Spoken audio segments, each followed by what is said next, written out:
아, 올해 표가 하나님의 음성을 듣는 교회예요. 근데 이거는 우리가 할 수 없는 거예요. 왜냐? 하나님께서 말씀을 안 하시면 들을 수가 없어요. 맞습니까? 근데 감사하게도 하나님은 말씀하시기를 되게 좋아하세요. 여러분 가지고 있는 성경이 두꺼워요? 얇아요? 두껍죠? 하나님이 그만큼 말씀을 많이 해줬다는 거거든요. 그래서 하나님은 우리에게 말씀하시는 것을 즐겨하세요. 근데 우리가 하나님 말씀을 볼 때만 하나님 음성을 듣는 게 아니라는 거예요. 우리가 찬양할 때, 예배 드릴 때, 교회에서 봉사할 때 이때만 하나님께서 저희들에게 말씀하시는 게 아니고요. 하나님께서는 우리가 밥 먹을 때, 운전할 때, 머리 깎으러 갈 때, 저는 하나님의 음성을 제일 먼저 들은 곳이 제 여동생 결혼식에서 들었어요. 저는 하나님이 결혼식에 오시는 거 보고 깜짝 놀랐었어요. 하나님은 우리 일상 속에서 말씀하고 계시다는 거예요. 보통 하나님은 육성으로 저희 귀에다 말씀 잘 안 하세요. 할 때도 있어요. 그렇지만 하나님은 영이시고, 그리고 우리 영이 있는 내면에다 하나님은 음성을 들려주세요. 그래서 보통은 우리 마음이나 아니면 우리 생각에 하나님의 음성이 들려요. 그런데 문제가 있어요. 이게 하나님 음성인지 아니면 내 소리인지 구분이 잘 안 가는 거예요. 그래서 간단하게 우리 내면에 들리는 소리가 세 가지가 있는데 그 소리를 구분하는 방법을 잠깐 말씀드리고, 그리고 사무엘상 3장에 대해서 우리가 함께 나누도록 하겠습니다. 첫 번째는 내 자신 안에 들리는 내 내면의 소리예요. 보통 이런 소리는요, 이기적입니다. 그리고 나의 유익을 구하는 소리입니다. 특징이 하나 있는데요, 자기가 좋아하잖아요, 이 소리를. 그러니까 자꾸만 하나님이 말씀한 거라고 밀어붙이는 경향이 있어요. 그래, 하나님이 말씀하신 거니까 내가 순종해야지, 그러면서 자기가 좋아하니까 따라가는 거예요. 저는 그런 경우 상당히 많이 봤어요. 제가 여러분들한테 얘기할 때 하나님이 저한테 이렇게 말씀하셔서 이렇게 해주세요, 절대로 그렇게 얘기 안 합니다. 하나님의 음성을 저한테 주시면 그거는 저하고의 문제예요. 그리고 하나님이 그렇게 말씀하셨다고 나중에 얘기는 할지언정 그때 당시는 안 합니다. 왜? 그게 내 생각일 수도 있기 때문에. 그리고 하나님 생각을 가지고 다른 사람을 매니플레이 하기 싫어서 제가 그렇게 합니다. 두 번째는 마귀가 주는 생각이에요. 마귀가 주는 생각은요, 항상 약간 복수심, 아니면 질투, 시기, 그리고 욕망, 이런 것들이 일어나요. 그리고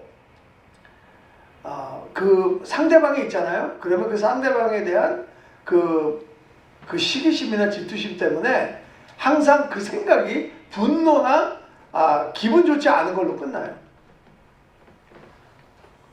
그리고 세 번째는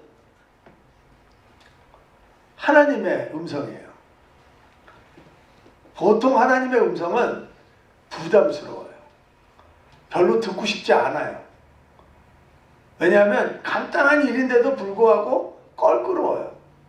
그래서 우리가 주로 하는 게 뭐냐면, 하나님 음성이 들리면은 그거를 하지 않으려고 변명을 해요. 하나님 저 바쁜데요? 하나님 저 그런 거 못하는데요? 하나님 다른 사람 시키시죠? 이렇게 얘기해요. 모세 보세요. 모세도 그렇게 했어요. 선지자들 보세요. 선지자들도 그렇게 했어요. 하나님 말씀은 항상 부담스러워요. 그런데 우리가 하나님 앞에 순종하고 그 음성을 듣고 순종하잖아요. 기쁨이 있어요. 평안이 있어요. 그리고 하나님 말씀에, 하나님 음성에 또 다른 특징이 있어요. 하나님 말씀은 성경 밖을 벗어나지 않아요. 하나님의 말씀이신 성경 안에서 모든 것들이 이루어지고요. 그리고 하나님이 우리랑 말씀을 하실 때 그 말씀이 우리의 일상적인 이야기라 할지라도 하나님의 성경의 원칙에서 벗어나지 않아요. 만약에 여러분들이 하나님 음성인지 아닌지 구분이 안 가실 때는 기다려보세요. 그러면 그 성경에서 여러분들이 답을 찾을 수가 있어요. 그래서 사도 바울은 로마서에 이렇게 기록하고 있습니다. 8장 6절인데요. 육신의 생각은 사망이요 영의 생각은 생명과 평안이니라. 우리가 평안을 누릴 때는요, 두 가지의 조건이 필요해요. 여러분 예배에 오시면은 평안하신가요? 불안하신가요? 네, 감사합니다. 아멘. 우리가 예배에 왔을 때 평안한 이유가 있어요. 왜냐하면 우리는 이 예배에 하나님 임재하셨다고 믿거든요. 함께 하신다고 믿거든요. 그렇죠? 그리고 우리가 이 예배에 나왔다는 소리는 뭐예요?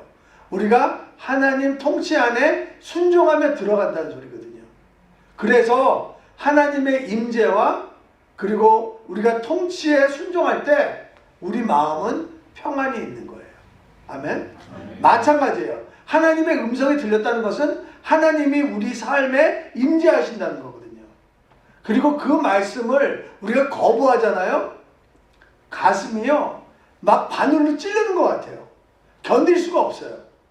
그런데 그 순종에 들어가면은 그 하나님의 그 평강을 우리가 맛볼 수가 있다는 거죠. 오늘 말씀은 어린 사무엘이 하나님과 처음으로 만나는 장면이에요. 근데 이 장면을 통하여서 우리에게 주시는 그 인사이트가 있어요. 신앙의 비밀이 여기 있어요. 그래서 오늘 한 3가지 정도 함께 나누도록 하겠습니다. 첫 번째는 하나님은 우리 생각보다 가까이에서 말씀하시고 계시다는 거예요. 여러분, 우리 그 자동차 사이드 미러에 보면 뭐라고 써 있어요? The objects in mirror are closer than they appear. 이렇게 써 있죠. 이게 볼록 거울로 돼 있어 갖고 넓게 볼 수 있어요. 그런데 넓게 볼 수 있지만 또 거리를 멀리 느끼게 할 수 있어요. 마찬가지로 우리의 개념이나 관점이 똑바르지 않기 때문에 하나님께서 우리 옆에 있지만 하나님이 우리 옆에 있다는 것을 느끼지 못하고 항상 멀리 있다고 생각하세요. 오늘 10절 한번 보겠어요. 10절 보시면 여호와께서 임하여 서서 전과 같이 사무엘아 사무엘아 부르시는지라. 사무엘이 이르되 말씀하옵소서 주의 종이 듣겠나이다 하니. 사무엘이 지금 3번째 하나님 말씀을 듣는 거예요. 근데 어떻게 해요? 하나님께서는 사무엘한테 바로 서서 말씀하고 계시다는 거예요. 사무엘은 몰랐어요. 하나님이 자기 옆에 있는지 몰랐어요. 지금 우리가 1절부터 11절까지 읽었는데 1, 2, 3절을 보면 엘리가 눈이 점점 어두워진다고 돼 있어요. 그리고 어린 사무엘이 잘나고 누워있던 곳에 하나님의 궤가 있었고요.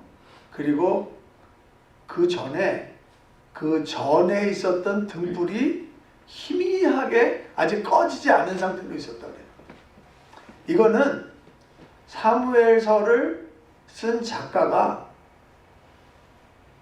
이스라엘의 사사기 마지막 그 시대의 영적 상태를 보여주고 있다고 저는 믿어요. 사사기가 어떤 시대예요? 자기의 소견에 옳은 대로 행동하던 시대였어요. 하나님 버리고요, 우상 숭배하던 시대였어요.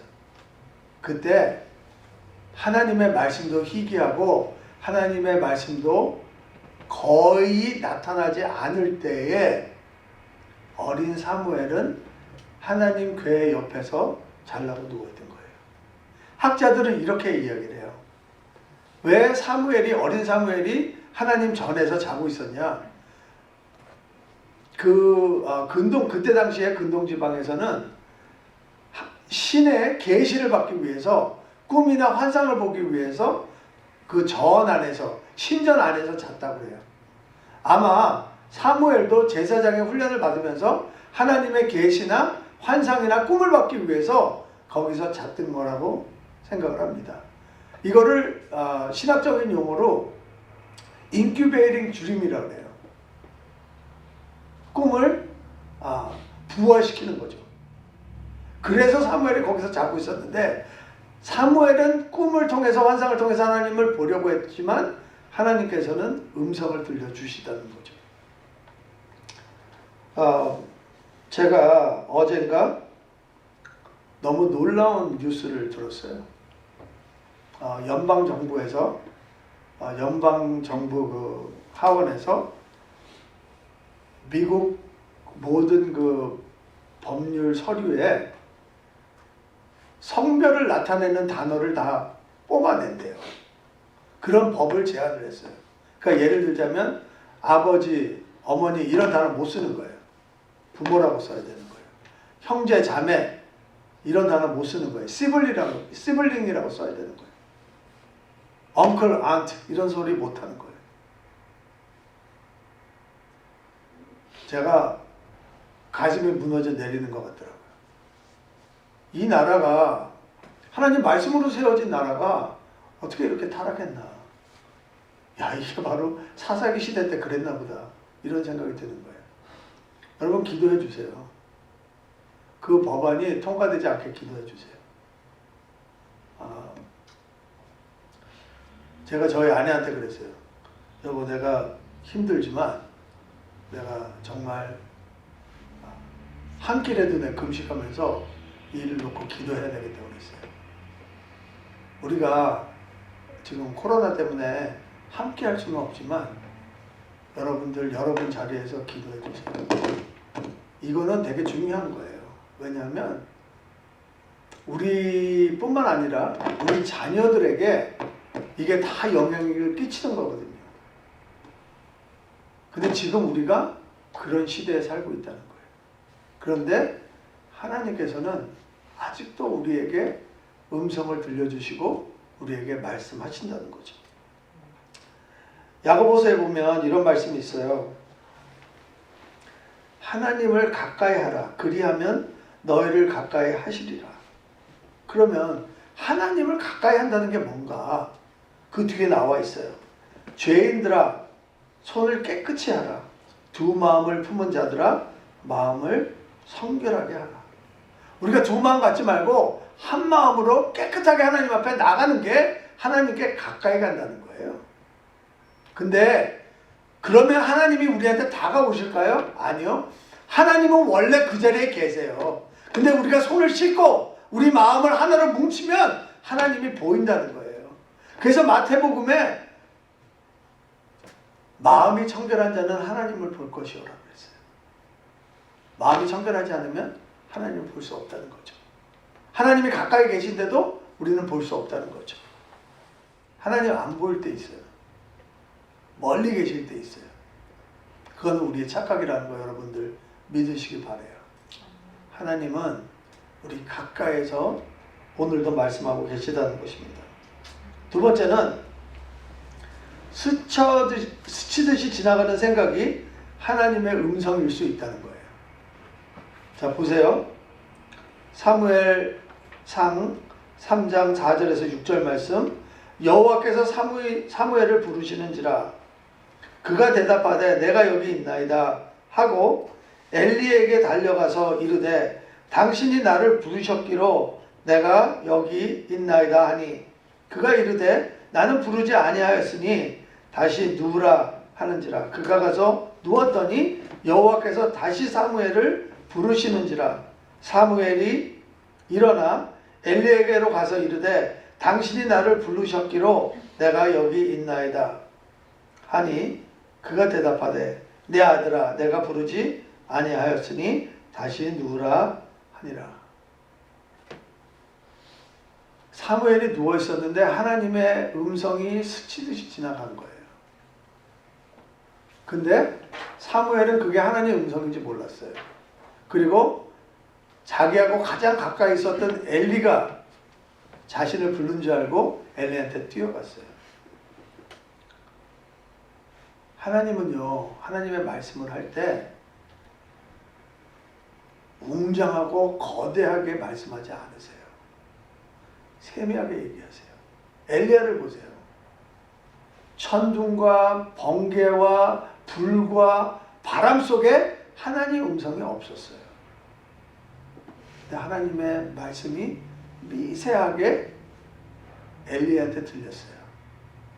근데 그 미세한 음성이 우리 가슴에서는 엄청나게 울린다는 거예요. 아멘. 사실 엘리는요, 처음 사무엘이 뛰어왔을 때 깨달았어야 돼요. 사무엘아, 지금 네가 들은 음성은 내가 부른 게 아니야. 하나님이 너를 부르신 거야. 근데 엘리의 눈이 어땠어요? 어두웠어요. 앞을 보지 못했어요. 그만큼 영적으로 어두워져 있었던 상태였어요. 우리가 영적으로 어두울 때는 하나님 음성이 잘 들리지 않아요. 하나님은 말씀하시는데 말씀이 잘 들리지 않아요. 하나님 말씀은 제가 그랬죠. 부담스럽다고. 그리고 하나님 말씀은 항상 내가 변명하고 싶다고 그랬죠. 근데 한번 무조건 해보세요. 무조건 하시면 하나님이 그렇게 잔인한 하나님이 아니에요. 하나님은 선하시고 자비하신 하나님이에요. 빌립보서 2장 13절에 이런 말씀이 있어요. 너에게 행하시는 이는 하나님이시니 자기의 기쁘신 뜻을 위하여 너에게 소원을 두고 행하게 하시나니. 하나님께서는 우리 귀에, 우리 마음에, 우리 생각에 스치듯이 말씀을 주세요. 음성을 주시는데 그게 무슨 소리냐면 그 음성을 통해서 우리 안에 소원을 주신다는 거예요. 그리고 하나님의 소원이 우리 소원이 되기 때문에 그 소원을 행하도록 하신다는 거예요. 하나님의 음성을 듣잖아요. 그러면 하나님과 내가 하나님의 소원을 공유하게 되는 거예요. 그리고 하나님께서는 우리를 사용하셔서 하나님의 소원을 하나씩 하나씩 이루어 나가신다는 거예요. 여러분, 교회가 왜 주님의 몸된 교회인 줄 아세요? 주님은 지금 영이기 때문에, 그리고 이 자리에 안 계시기 때문에 손과 발이 없으세요.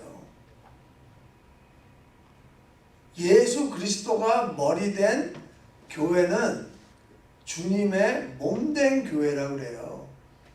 지금 영으로 계신 예수 그리스도의 실제적인 육체의 역할을 하는 게 바로 교회라는 거예요. 그래서 우리의 손과 우리의 발을 통해서 하나님의 소원을 이루어 나가시는 거예요. 우리가 하나님의 음성을 듣는 게 그냥 듣는 게 아니에요. 하나님의 음성을 통해서 그분의 소원을 우리가 품기 원해서 듣는 거예요. 그리고 그 소원을 우리가 행하기 위해서 그 소원을 품는 거예요. 아멘. 2021년도는 여러분한테 그런 해가 되시길 기원합니다.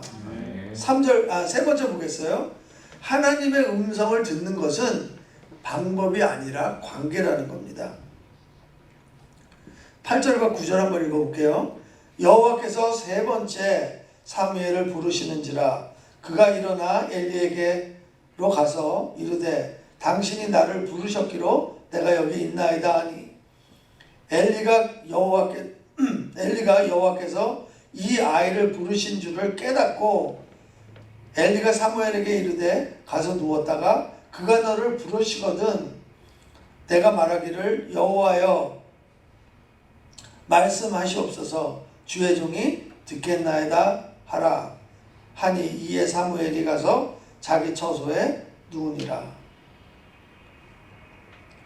많은 크리스찬들이요 하나님의 음성을 어떻게 들어요?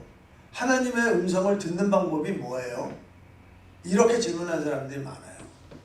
근데 한국에 문희권 목사님이라고 계신데 이분이 쓴 책 중에서 하나님의 음성을 듣는 것은 은사가 아닙니다. 이런 제목의 책이 있어요.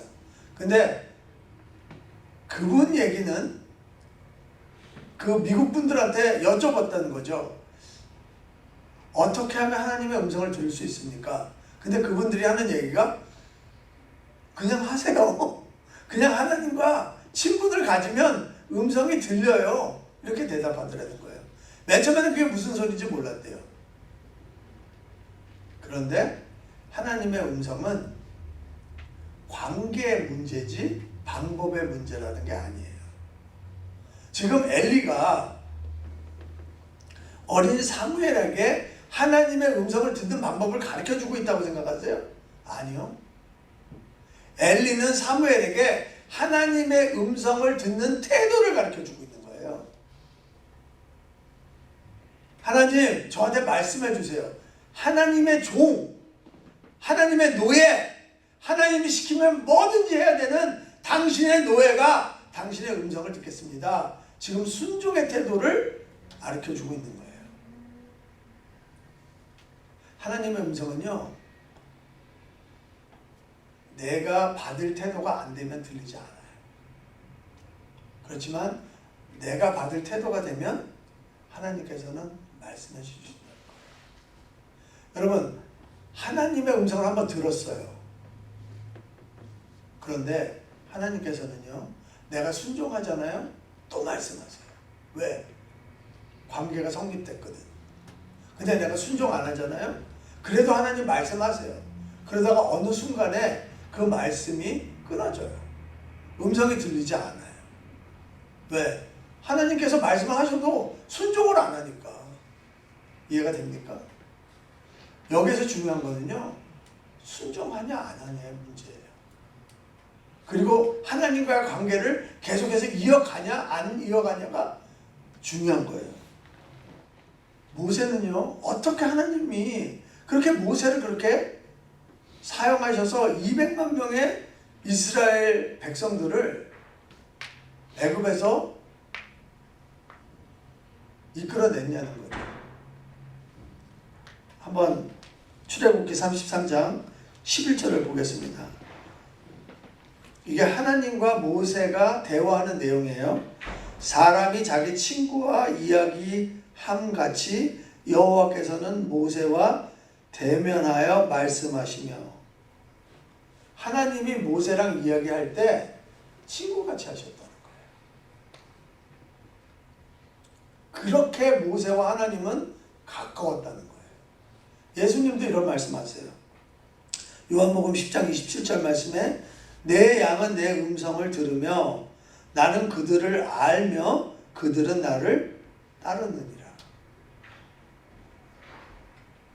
예수님의 음성을 들을 수 있는 사람들은 누구예요? 예수님 안에 속해 있는 양들이에요. 그게 여러분과 저예요. 그리고 예수님께서 말씀하시면 우리는 그대로 따라가는 무리들이에요. 제가 작년에 좀 힘들었어요. 작년에 뭐 여러 번 말씀드렸지만 작년에 이제 발 수술을 받고 이게 낫지도 않고 지금 8월 중순에 제가 수술을 받았는데 아직도 안 났어요, 발이. 거의 포기한 상태였고, 그리고 좀 하나님한테 섭섭한 감정도 있었고 좀 그랬어요. 그리고 이제 약을 썼는데 그 약이 맨 처음에는 그래도 이렇게 잘 아물다가 어느 한순간부터 아물지 않기 시작한 거예요. 거의 뭐 자포자기한 거죠. 이건 뭐 이러다가 이게 어떻게 되는 건가. 하나님 저한테 왜 이러세요?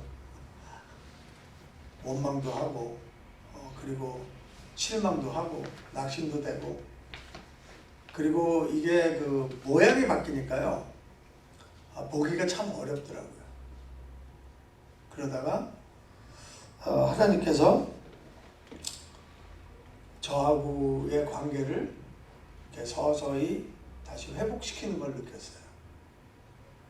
그리고 하나님이 저한테 그 보여주시는 사랑을 다시 한번 체험하게 됐어요. 근데 놀라운 건요,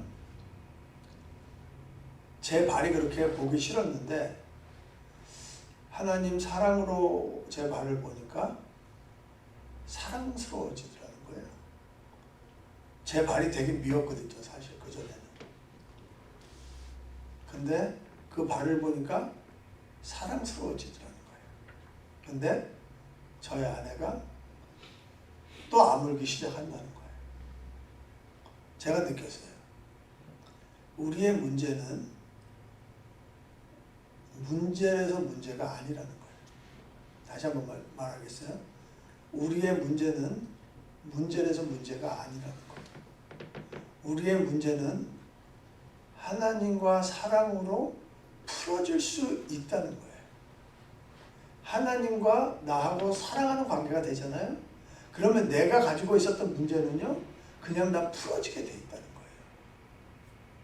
왜 그렇게 말씀드리냐면, 예수님이 어떻게 모든 인류의 죄를 짊어지고 십자가에서 죽으실 수가 있었을까요? 물론 예수님이 하나님이시기 때문에 그 일을 할 수 있어요. 그럼에도 예수님은 인간이시기 때문에 그 일을 감당하기에는 많이 힘드셨어요. 그래서 겟세마네 동산에서 예수님께서 기도하실 때 이 잔을 피할 수 있으면 내가 피하게 해주세요. 이렇게 기도하셨어요. 언제까지? 땀이 피가 될 때까지.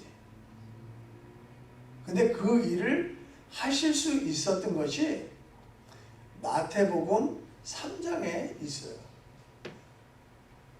예수님이 공생애를 시작하시기 전에 침례 요한이 요단강에서 침례를 줄 때 예수님이 거기에서 침례를 받으세요. 그리고 그 침례를 받으시고 일어나실 때, 물에서 나오실 때 성령님이 비둘기같이 내려오시고, 그리고 하늘에서 소리가 들려요. 하나님의 음성이 들린 거죠. 너는 내가 사랑하는 아들이다. 너는 내가 기뻐하는 자다. 이렇게 말씀하신다는 거죠. 예수님은요, 3년 동안 공생애를 살아가시면서 물론 기도로 하나님과 교통하셨어요. 그리고 성령님의 인도하심을 받았어요. 하지만 예수님께서 십자가에서 그렇게 돌아가실 수 있었던 것은 그 하나님의 음성, 내가 너를 사랑한다, 내가 너를 기뻐한다, 그 음성 가지고 십자가까지 갈 수 있었어요. 그리고 십자가에서 죽으실 때는 아버지 왜 나를 버리십니까? 울부짖을 때 아버지는 대답하지 않으셨어요. 왜? 그 음성 하나로 충분했기 때문에. 저는 2021년도가 여러분한테 그리고 저한테 그런 한 해가 되기를 원해요. 네. 하나님의 음성을 통해서 여러분들의 신앙생활이 180도 바뀌었으면 좋겠어요. 지금 나쁘다는 게 아니에요. 그렇지만 우리는 늘 발전해 나갈 수 있어요. 하나님과의 관계가 더 돈독해지시길 원해요. 하나님을 체험하시길 원해요. 그러면 신앙생활하는 게 달라요. 색깔이 다르고요, 모양이 달라지고요, 내가 서로 대하는 게 달라져요.